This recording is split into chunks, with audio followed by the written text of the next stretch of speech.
Hello, algebra students. Today we are doing lesson 9-3, rewriting radical expressions. Our learning targets for today are use properties of exponents to rewrite radical expressions, multiply radical expressions, and write a radical expression to solve or represent a real-world problem. Our vocabulary today is perfect square factor, factor del cuadrado perfecto, radical, radical, radical expression, ecuación radica, radicand, radicando, product, property of square roots, propiedad de producto de raíces cuadradas. So we're going to start out with a review of factoring, which helps us to simplify a radical. And a radical is a square root. So why don't we put a square root symbol next to our vocabulary word for radical? And then a radical expression is just an expression that has a radical in it. A radicand is the part that's under the radical, under the square root. Okay. So a review of factoring. What does 36 factor into? It factors into 6 and 6. So the square root of 36 is just 6. For 192, we're going to split this into its factors. I started with 2 and it just kept going. And then I figured out that I could divide it by 12. So I just divided by 12 to find that it was 12 times 16 would give me 192. And then I can split 12 into 3 times 4, and I can split 16 into 4 times 4. When I get a pair, then I can bring that outside of the radical, outside of the square root. The extra 4, I'm running out of space, but this 4 can come or split into 2 and 2. And that can also come out of the radical. But as you can see, the 3 is left inside. There is not a pair. So we have this pair, and then that 4 became 2 times 2. So the pairs can come out of the radical. So we can take out a 2 and we can take out a 4. The 3 has to stay in because it did not have a partner. And 2 times 4 is 8, so this equals 8 square roots of 3. So when we take things out of a radical, it has to be in pairs. Let's try part C. This has a variable in it, but 9 is equal to 3 times 3, and x squared is equal to x times x. So we have pairs. We have 3 times 3, and we have x times x. So they both can come out, and so this square root simplifies to just 3x. For part D, we can write that as 6 times 6 instead of 36. And then we can write the x times x times x for x to the third, and y times y times y times y times y for the y to the fifth. And now I'm going to look for pairs. So here's a pair, here's a pair, here is a pair, another pair. So the pairs can come out.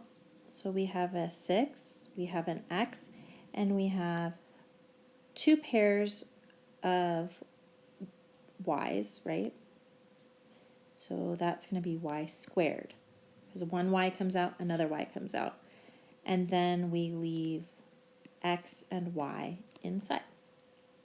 So I'll let you think about that for a minute before we move on.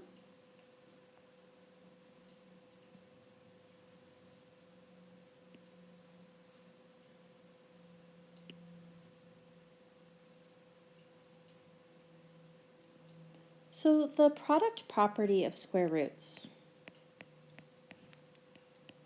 tells us, or it states, that the square root of a times b equals the square root of a times the square root of b, which means you can separate them or you can put them together when both a and b are greater than or equal to 0. So what that's saying is that we cannot have the square root of a negative number. All right, so for example 1, we're using properties to compare radical expressions. This first expression, 6x, or 6 square roots of x, is already simplified, but the 72 can be split. I can rewrite 72, I'm going to come over here, as 9 times 8. And 9 can split to 3 times 3. 8 can split to 4 times 2, and 4 can split to 2 times 2. You may remember this, it's called prime factorization, and that should have been a middle school concept. But I have a pair here, and I have a pair here, but I have to leave the 2 inside. So the 3 and the 2 come out of the radicand, or of the radical, and it will equal 3 times 2, those come out, the other 2 stays in, so that simplifies to just 6 square roots of 2, which is the first thing that we had. So it's asking us to compare this to this, and they are equal because the square root of 72 simplifies to 6 square roots of 2, so we can say that these are equal.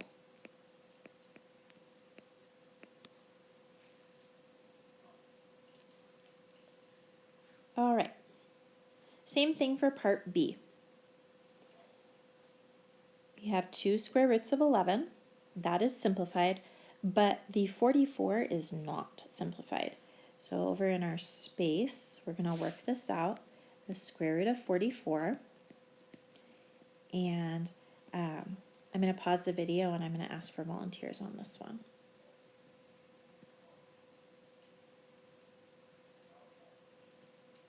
All right. Example 1. Try it. Okay. I know that 161 is divisible, or 162 is divisible by 2. It's even. 2 goes into 16 8, and 2 goes into a 2 once. And 81, I know, is a perfect square. It's 9 times 9. So I could reduce that or split it into 3 times 3 and 3 times 3, but when we bring them out and we multiply 3 times 3, we're going to get 9. So it's easier if we just leave this pair, as is, and the 2 is prime, so it's going to stay inside the radical sign. So don't forget our 1/3. We have 1/3. The 9 comes out, the 2 stays in. 1/3 of 9 is just 3, because 1 times 9 is 9, and 9 divided by 3 is 3. So this equals 3 square roots of 2. And now the radical is simplified. Okay, when you're ready, turn your page. For example 2, they're asking us to write equivalent radical expressions with variables. What is an equivalent expression for the square root of 63x to the 9th? So I'm going to rewrite this as 63 is 9 times 7, and 9 is 3 times 3. Then we also have x to the 9th, so that's 1, 2, 3, 1, 2, 3, 1, 2, 3. 9 x's. That's all under the square root symbol. Now, I can take out this pair. 7 is prime, so it's going to stay inside. Then we have a pair of x's, a pair of x's, another pair of x's, another pair of x's. So that's going to be x to the 4th that comes out, leaving x inside. So on the outside we get a 3. We get x to the 4th because there were 4 pairs. And inside stays 7x. This is kind of fun. Let's try example 3. When we multiply radical expressions, this is when we use the product property of square roots. Okay? So the 3 and the 2 are on the outside here for number A, or letter A. 3 and 2 are on the outside, so I'm going to multiply those and get 6. Then I'm going to write a large radical, and I have a 5, and I have a 15, but instead of 15, I'll write 5 times 3. Then I have an x, and I have x to the 3rd. 1, 2, 3. I'm going to look at my pairs. So I have a pair here, a pair here, and a pair here. Those are going to come out and leave 3 inside. So 5 comes out, 5 times 6, and then an x comes out, and another x comes out, leaving us with 3 inside. That simplifies to become just 30. There were 2 x's, so x squared, square root of 3.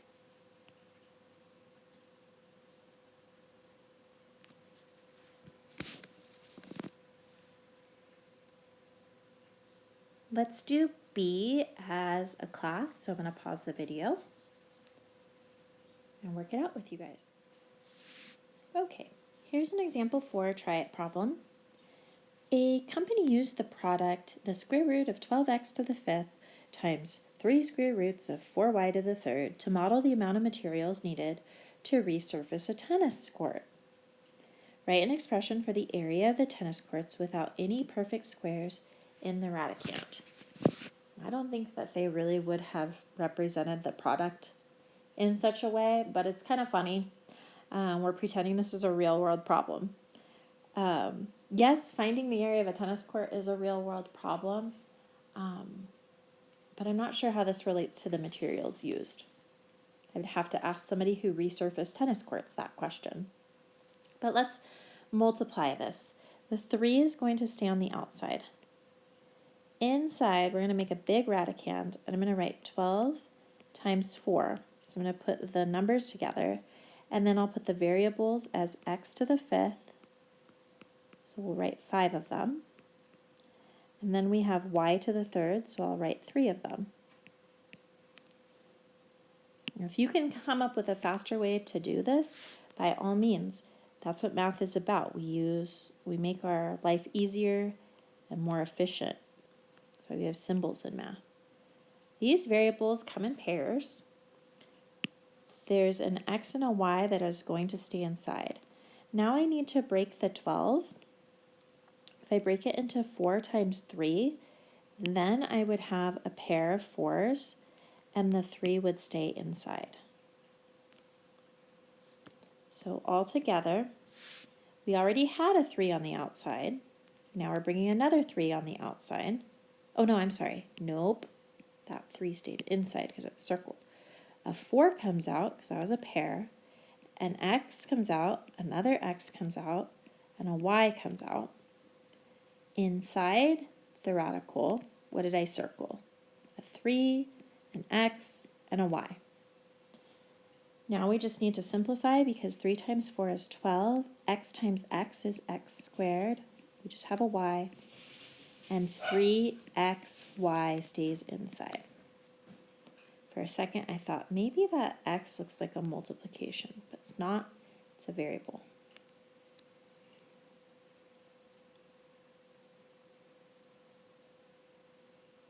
On example 5, it's asking us to write a radical expression.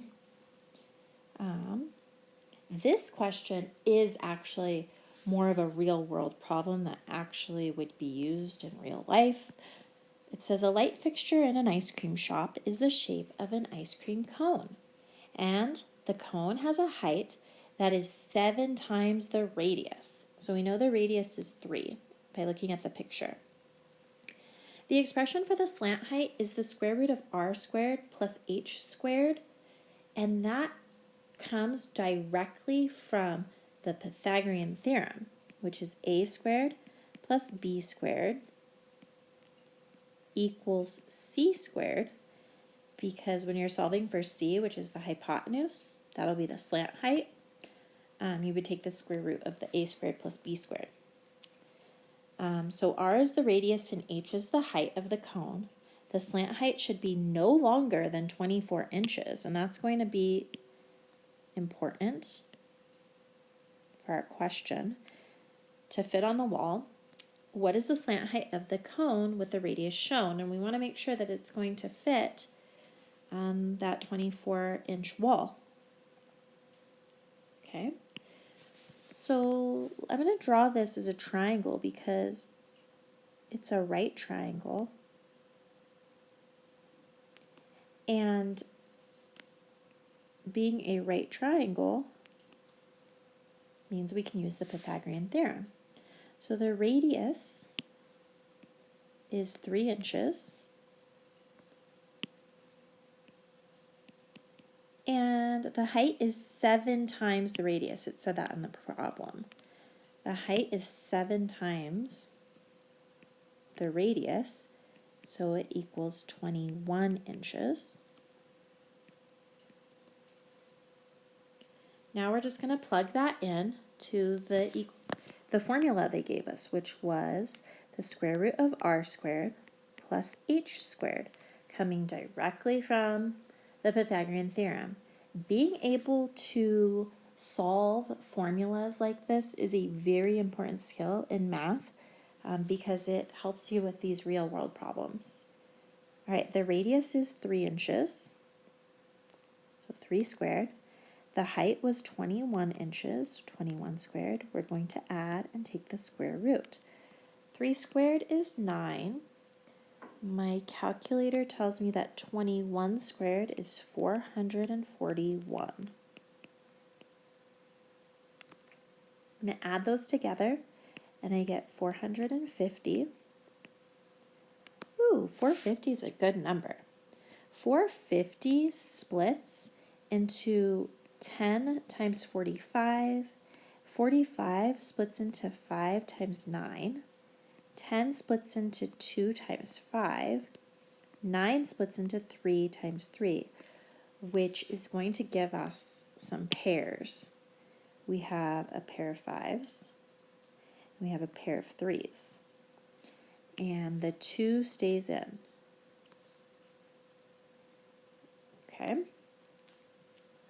So that equals 5 times 3 comes out, 2 stays in, so 15 square roots of 2, which I put that in the calculator, the square root of 2, and then I times it by 15. It is approximately 21.2 inches. So that means it will fit on the wall because this is going to be 21.2 inches and the slant height had to be no longer than 24 inches. All right, that completes our notes for 9-3 rewriting radical expressions. Nicely done.